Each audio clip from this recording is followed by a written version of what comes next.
یہ شیڈ بنا ہوا ہے، یہ شیڈ آرمی نے بنا کر مجھے دیا ہے۔ یہ کمرے کو ڈیولپمنٹ آرمی نے کرا کر دیا ہے۔ آرمی ہے جو ہمارے ساتھ ہیلپ کرتی ہے۔ یہاں پر سپورٹ افسر بیٹھے ہوئے ہیں، ریجنل سپورٹ افسر بیٹھے ہوئے ہیں، خدا کی قسم کچھ بھی نہیں دیتے، پتہ نہیں کہاں جاتا ہے۔ ڈپٹی کمشنر بیٹھا ہوا ہے، ڈپٹی کمشنر صاحب کو چاہیے تحقیق کرنا، ان کے خلاف خبریں لگتی ہیں کہ یہ کہاں جاتا ہے اسپورٹس کا فنڈ، لیکن ہمیں کچھ نہیں ملتا۔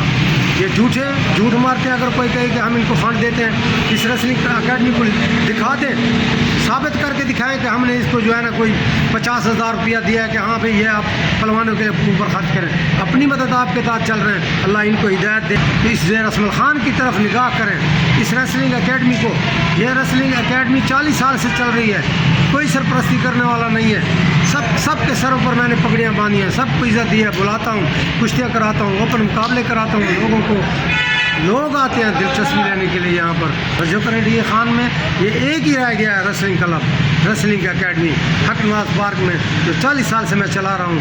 خدارا اس پر نگاہ کریں، اس کو فیسلٹی دیں، جو ہمیں ضرورت ہے وہ چیز دیں۔ میں تو اور کچھ نہیں مانگتا، یہی چاہتا ہوں کہ یہ اس کی سہولیات دے دیں۔ ہمارے پریکٹس کے سامان نہیں ہے ہمارے پاس، جو ہے یہ اللہ تعالیٰ سلامت رکھے آرمی کو، پاکستان آرمی کو خدا سلامت رکھے۔ جہاں پر بھی کوئی آرمی کا، چاہے وہ پولیس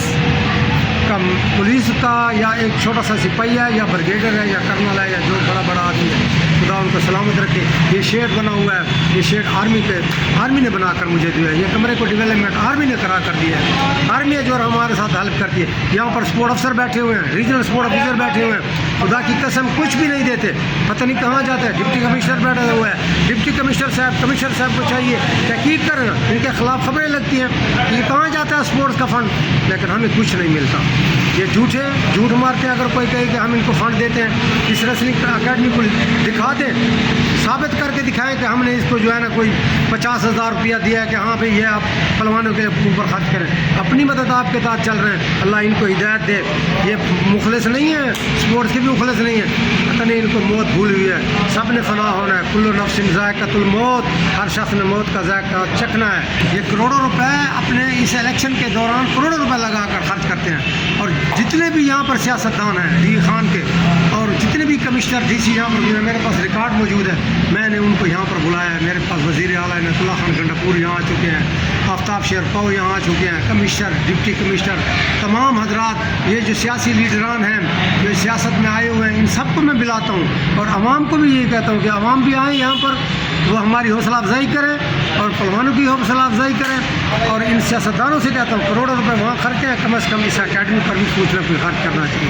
میں اپنی ذات کے لیے کچھ بھی نہیں مانگتا، اللہ نے مجھے جو کچھ دیا ہے اس پر شکر کرتا ہوں اس کا، لیکن ان کو چاہیے کہ جو ہماری ضروریات ہیں، یہ کروڑوں روپے خرچ کرنے والوں کو کہتا ہوں، چاہے جمعیت علماء اسلام کے ہیں، چاہے پیپل پارٹی کے سیاستدان ہیں، چاہے پی ٹی آئی کے سیاستدان ہیں، جماعت اسلامی کے ہیں، جس پارٹی سے بھی تعلق رکھتے ہیں، سب جانتے ہیں مجھے، اور میں یہ ان سے ریکویسٹ کرتا ہوں کہ اس کی طرف بھی نگاہ کریں۔ جو ہماری ضروریات ہیں وہ ہماری ضروریات تو کم از کم پوری کریں اس ریسلنگ کلب کو، تاکہ یہ ریسلنگ کلب مزید ترقیاں کرے، یہ ریسلنگ اکیڈمی مزید آگے جائے، ان کے پہلوان آگے جا کر ملک کا نام روشن کریں۔ تو آپ کی فرسٹریشن دکھا رہی ہے کہ بہت ساری امپرومنٹ کی ضرورت ہے یہاں پہ ریسلنگ اکیڈمی میں، تو یہ سب مجھے بتا دیں، یہ تو ہوگی جو کہ باتیں جن میں گورنمنٹ کو چاہیے کہ وہ امپروو کرے۔